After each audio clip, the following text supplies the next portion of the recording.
What is up, everybody? Welcome back to another video. In today's video, we are going to be talking about defensive end Everson Griffen, who is now a Detroit Lion. It just feels so good to say that. Let's get it started. You know, I got to shout out DoseOfDion, man, because it was actually the first time I went live on YouTube.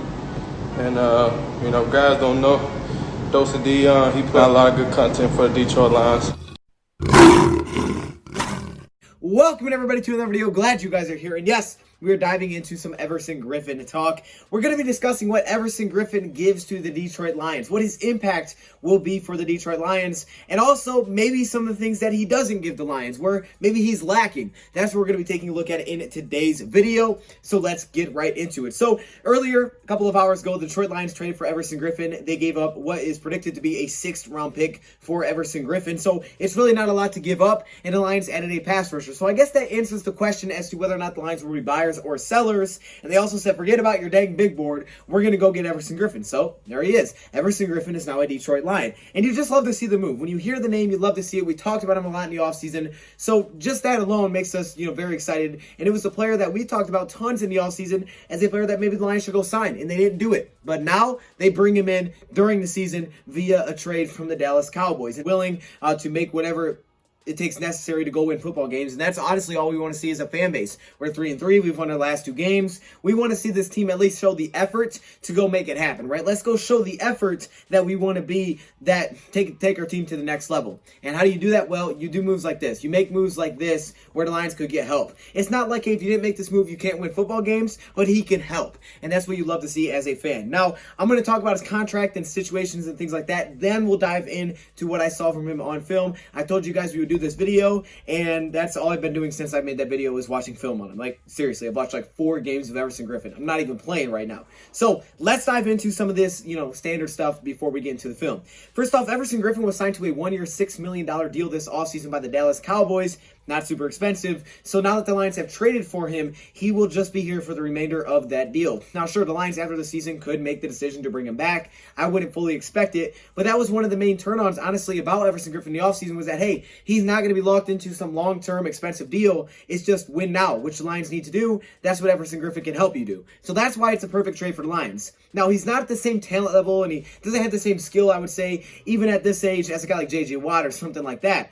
But what you do get from Everson Griffen is a reliable player who gives you a lot of effort. We'll get into the film, and he's not someone that's going to mess up your future. So for people asking me how will this affect Kenny Galladay's contract extension, it shouldn't affect his contract extension, honestly, at all. Unless we extend Everson Griffen, shouldn't touch it at all, because Kenny Galladay's still on contract for the remainder of this year. Everson Griffen's ends at the end of this year, kind of like the Marvin Jones situation. So as long as you don't bring him back and re-sign him, if you let him walk, it won't affect Kenny Galladay's contract extension. Kenny Galladay's contract extension is only 2021 and beyond, okay? So I just want to point that out just to make that clear. Everson Griffen is 6'3", 273 pounds, which is a little bit bigger in terms of weight than Romeo Okwara and Trey Flowers, just by about 8 pounds. It's nothing crazy, but he's also a little bit smaller than Nick Williams, and he's much smaller than Danny Shelton. So he's a little bit of a tweener, but I would say he's more like Trey Flowers. More like Trey Flowers. Trey Flowers is probably the closest comparison that the Lions currently have on their roster. Trey Flowers has been really good this season. And I just love the environment. I love the fact that he's coming to Detroit. His first game is going to be against the Minnesota Vikings, from what I understand, because of all the COVID rules and things like that. He won't play this weekend. But his first game will be against the Vikings. I see you, Bob Quinn. Hey, you've signed players from former teams. Now you trade for one. I like it. And this guy's going to have a big impact. So potentially going against his former team, they may be thinking, look, this guy could get off to a hot start. You're going against a former team. You're familiar with what they're looking to do. You want to go hit him a little bit. I don't blame you. Go hit him. That's going to be fun. That will be his first game with the Detroit Lions. He's finally in the right uniform. He's finally put on the right color, because before, I mean, like, what are you? Wait, Minnesota? For real? Dallas? Like, come on, man. Those are ugly colors. Now he's in Detroit. Now he knows what he's doing. Now he's in the right place. So let's talk about Everson Griffen. Let's dive into some of the film. Actually, first, let's go through his stats. So far this season, in 7 games played, he has 3 quarterback knockdowns, 2.5 sacks, 14 pressures, 20 combined tackles, and 4 missed tackles with 8 quarterback hurries. And in perspective, that's more pressures than Romeo Okwara and Trey Flowers this season. All right, so that's pretty darn good, okay? That's pretty darn impressive to get this guy for a 6th round pick. And he's only played in 56% of the snaps. He's basically a pass rusher specialist. I mean, that's kind of how they use him. Doesn't mean he's only out there on 3rd downs. It just means he's usually out there when it's supposed to be a pass. Kind of like how the Lions are doing with Jared Davis, where, look, they're not trying to put him in passing situations or put him in a bad spot unless he's blitzing. That's kind of what Everson Griffen is on the D-line, right? He's out there for passing situations, not usually early downs or against the run. But the thing is, he can do it. So let's dive into the film side of things, and let's talk about what he adds to this Lions defense. I'm not going to go to the marker on this one, but I do have a lot of things that I want to talk about. We're first going to start off with his strengths, and then we're going to slide over to his weaknesses as a player, because there are some weaknesses, okay? Because if he didn't have any weaknesses, he wouldn't have went for a 6th-round pick. He wouldn't have been traded. There's weaknesses with Everson Griffen, but there's also a lot of strength, and there's some help that he can add to this team. He's not going to be your savior. If you have no pass rush whatsoever, he's not going to come in and just say, hey, you know what, now you have a pass rush. But you add him to a team that's getting better at getting pass rush, that's really good against stopping the run recently. Now you add that specialist with Julian Okwara injured. That's exactly what the Lions did here, and that's why it's a great move. So let's start off with the good, and then we'll go over to the bad. The first strength is this. I felt like he wasn't used the best with Dallas. I didn't think they did enough stunts with him. I didn't think they got him enough involved with other players to get mismatches. I just didn't like it. I felt like they weren't scheming up enough to get him some mismatches. And I know the Lions do that. The Lions scheme a lot of different things. They run a lot of different stunts with their defense linemen and linebackers. They find a way to get people to the quarterback. They scheme up pressure. I feel like the Cowboys weren't doing well with that. They came in with the mindset, we have DeMarcus Lawrence, we have Everson Griffen, we have these players brought in, they're going to get pressure one-on-one. And that's not how it works. They weren't getting a lot of pressure. Everson Griffen's good, but he's not going to consistently beat a guy one-on-one. Not at least anymore, he's not going to. You still have to scheme some things up. In this defense, I know it sounds crazy, Matt Patricia, I think, will have more success with Everson Griffen than he had in Dallas. He may play less snaps, but I think he'll be more successful and more efficient here. All right, the first strength is this. He sets the edge well. Now, I graded him on a couple of categories that you look for from a defensive end. Run defense, contain, pass rush, play recognition, and effort. The first thing that we're going to take a look at is contain. How well does he contain? And it's a lot about that backside contain. And the reason I look at this heavily now is because of what we've seen with the Detroit Lions in past weeks. At least earlier this season, Lions gotten way better. It's that backside contain. On cutbacks for Alvin Kamara, he was going off. He saw the Packers go off. It's like we couldn't stop the backside contain. They would hit it with the stretch run, and boom, there's no one there. Lions last couple weeks have really fixed that. And what Everson Griffen adds, a 32-year-old veteran, is a guy that knows what to do. He contains very well, not only in cutback lanes, but also on passes. He does a very good job of waiting until the quarterback, stops to make sure he doesn't have the football to contain the backside help. He's a very, very knowledgeable defensive end that's very smart. He plays to his strengths, and his strengths right now isn't his athleticism at 32. His strengths are what he's been through, how much he's played, knowing what to do on the field, just making the right decision. Strengths are outsmarting the offensive lineman that he's going against, okay, and just being a very, very aware player. That's what he gives, and that's why his contain is so good, and that's why his contain grade for me out of 5 is a 4, because it's usually really good. The one place where I would say that there's some iffiness is on screen. Sometimes, he'll kind of pass rush, and I think it's really just because he's kind of slow. Moving on to some of his weaknesses, he's not the most athletic player, not at least that he used to be, and he hasn't been the most athletic player. Even in the offseason, we knew he wasn't super athletic anymore. He's just older now. It happens. People get older. He's not the same athletic guy that he was when he was younger, and that causes him to have some, questionable get-off speed. His get-off speed is just not what it used to be, and that's like one of the biggest things with pass rushers is just, you look at those athletics freaks, coming out of college, some of these guys that get paid big bucks, they're just so crazy athletic. It's like boom, snap there, and he's at the quarterback. How do they do that? Every once in a while just explode through. You're not going to get that very often from Everson Griffen. Unless the guy is literally unblocked, you're not going to get a huge explosion off the line where he's beating the offensive lineman right off the get-go and he's at the quarterback. You're not going to get that. He just doesn't have that athleticism anymore. And in screens, even if you recognize it, he has to be very good, because if he's not very good with recognition and contain, he will get beat because he's just not the most athletic player anymore. He just doesn't have that. But the next place I graded was effort, and I gave him a 5 out of 5. The effort is unmatched. I mean, there's just some players that give up on plays time to time. You just never see it. I watched so much film today, and I did not see him give up on plays. He just runs hard. He's working. He's trying. He'll chase down a quarterback. He'll chase down a screen. Even if he can't get there, he's pushing, man. He's pushing to make a play. And that's something that I know Matt Patricia looked at and Corey Unlin looked at. Actually, it was news to Corey Unlin. It's something that I know Bob Quinn and Matt Patricia looked at before they made this move, is the effort and energy that he brings, because it's always 100% on. At his age, there isn't any plays off. He's just go, go, go, go. And he needs that because his athleticism is not there. So without that, sometimes he's not going to be able to make some of the plays that he does. Some of the sacks he comes up with is him just continuing to pursue, not just standing there and be like, oh, I missed him. He's got it. And they'll defend him. Someone else will get him. Some guys will do that. They'll literally just stand there. Not Griffen. He'll just continue to chase and chase and chase. And sometimes it ends up perfectly because he gets to the quarterback because the quarterback holds the ball too long. He will be a guy that you can rely upon to be in the right position.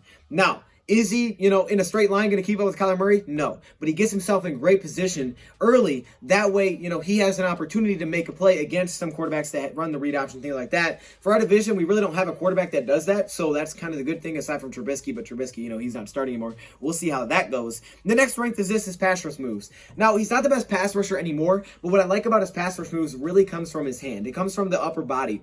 His pass rush moves are awesome. He just has...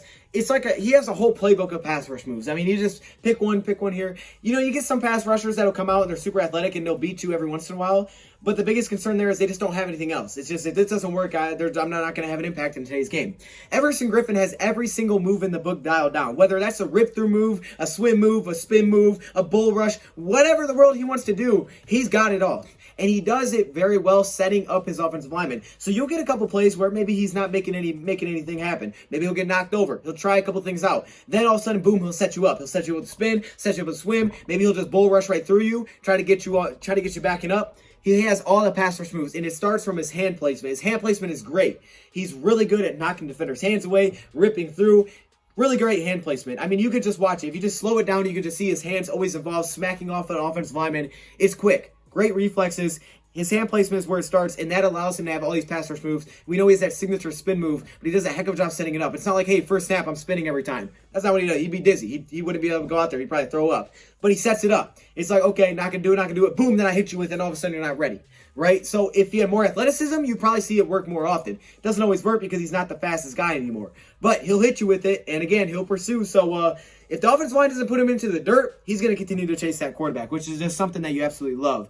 He can line up all over the D-line. You can put him on the inside, you can put him on the outside. I feel like it's more successful for him when he's on the outside. You put him on the inside, he's not the best pass rusher, but he can stop the run. His run grade for me was a 3.5 out of 5 because he's not a run guy. I mean, you're not bringing him in saying, okay, this guy's going to help us stop the run, not pass rush. He's still a pass rusher, but he stops the run well enough where, again, he's not a liability. He's actually pretty good at it. I believe he has 4 missed tackles and 20 combined. He's actually pretty good at it, and he can play inside and outside, so you can put him out there on 3rd and 1, 3rd and 2. There's some guys where it's like, okay, you're a pass rush specialist, but if it's 3rd and 3, you're not going to be on the field. For him, he will be because he can stop the run. He does just enough with his hands to reach out and make a play. So my grade for the run defense is a 3.5, but I like it. You can put him anywhere on the defensive line. And I think why that's super important for the Lions is because of the stunts they're going to try to run. Sometimes they'll put him inside and they'll try to go off of him to the outside. Sometimes the other way around. They'll put him outside and try to set him up so he can get inside. I like that. I like the fact that he can play both the DT and the DN. Now for the Lions defense, it's basically a 3-4 nickel, but it's a multiple D. Matt Patricia puts everybody in the situation that he feels they can fit best. So if that calls for a 4-3, you'll see it. We've seen it. If it calls for 3-4, you'll see it. If it calls for 2 defensive linemen, maybe even 1 defensive lineman, he'll mix it all up the best way that he feels they can be successful. So it's going to go by game plan.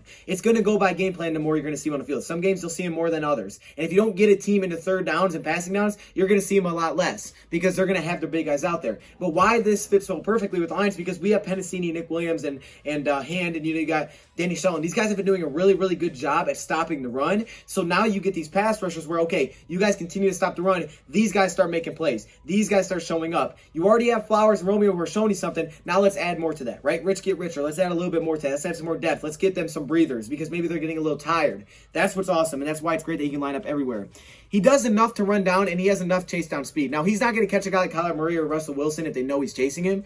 But, when they're rolling out and they're kind of looking downfield, the effort's just, it's unmatched, man. He will just continue to pursue. So you better get rid of that football because he will follow and follow and follow. And even if it takes 6 seconds to bring you down, he's going to do what he can to make that happen. Like I said, he has great hands. We touched on that. It's really good hands. Just running backs out the backfield. Just little things you pick up on.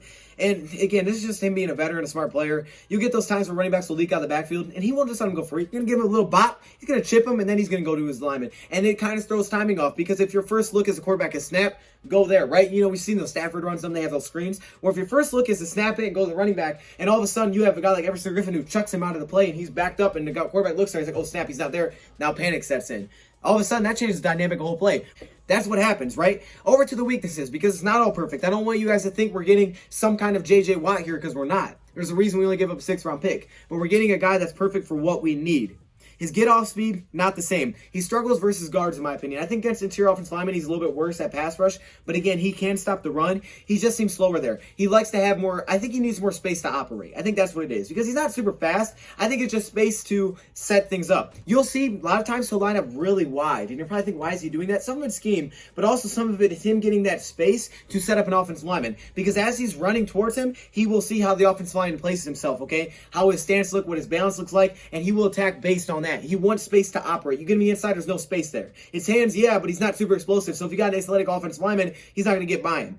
He likes the space to operate, and that's why I think he's more effective on the outside. His age. Clearly his age is a concern, but you're only having him for the rest of the year, so, I mean, who cares? Next up, balance. Balance is a key here because sometimes he will lose balance. I think it's, again, just the athleticism. He's just a little older, man. He'll get sometimes by and he'll slip and fall. The balance is a little off sometimes. He's just not the same young guy he used to be, but he has enough to help us to where we need. This is exactly what we need. With how the run defense has been, with the 4 guys that have emerged in Hand, Pennicini, Shelton. Who am I forgetting here? I'm forgetting someone completely here. Nick Williams. Those guys emerging, it's allowing these kind of moves to make a lot of sense. Here's my grades overall for each thing. Run defense, 3.5 out of 5. Contain, 4 out of 5. Pass rush, 3.5 out of 5. Play recognition, 4 out of 5. And effort, 5 out of 5. That gives you a pretty darn good grade. I would say this trade as a whole is an A. The Lions get an A for this trade because it's not a lot to give up. Yes, an A+ maybe if you sign him during the offseason, but the fact is they put the effort, okay? They realize that this can help us because the run defense there, let's add a little bit more to this pass rush. Let's just get a little bit more. And now he gets to play the Vikings for his first game. Watch out for a sack. I also think he's in a better environment. I think Matt Patricia knows how to use these guys better. I honestly do. I think some people make out Patricia act like he has no idea what he's doing. Patricia knows what he's doing, okay? He knows how to create pressure. We've seen it. And he's doing his best to do that. Now give him a pass rusher. Thank you, Bob Quinn. Matt Patricia's probably loving you for that. Give him another pass rusher. Give him another toy to play around with. And that's exactly what this is. I think he's going to be better environment. He's going to be around better players. Romeo and Flowers are better players. They're good players. I think this is a good fit. Let me know your thoughts in the comments below. Good job, Matt Patricia. Good job, Bob Quinn. Thank you, Prep, for watching. Hope on this happy, and I'm out. Are you kidding me right now? I had to put my helmet on for this one. Are you kidding? Look at this. Look at all these members. What? Yo, hey, shout out to all the members, man. Look how many All-Pro members there are. Like, literally, it's the whole screen, dog. This is crazy. The patrons, of course, the Hall of Fame members, man. Y'all got the gold color. It's kind of yellow, but it's supposed to be gold. Shout out to all the members, man. If you want to be a part of this, all you got to do is join the channel. But there are perks that come with it. Stay locked in the community tab if you are a member because that's where a lot of information comes out. I appreciate all of you. What?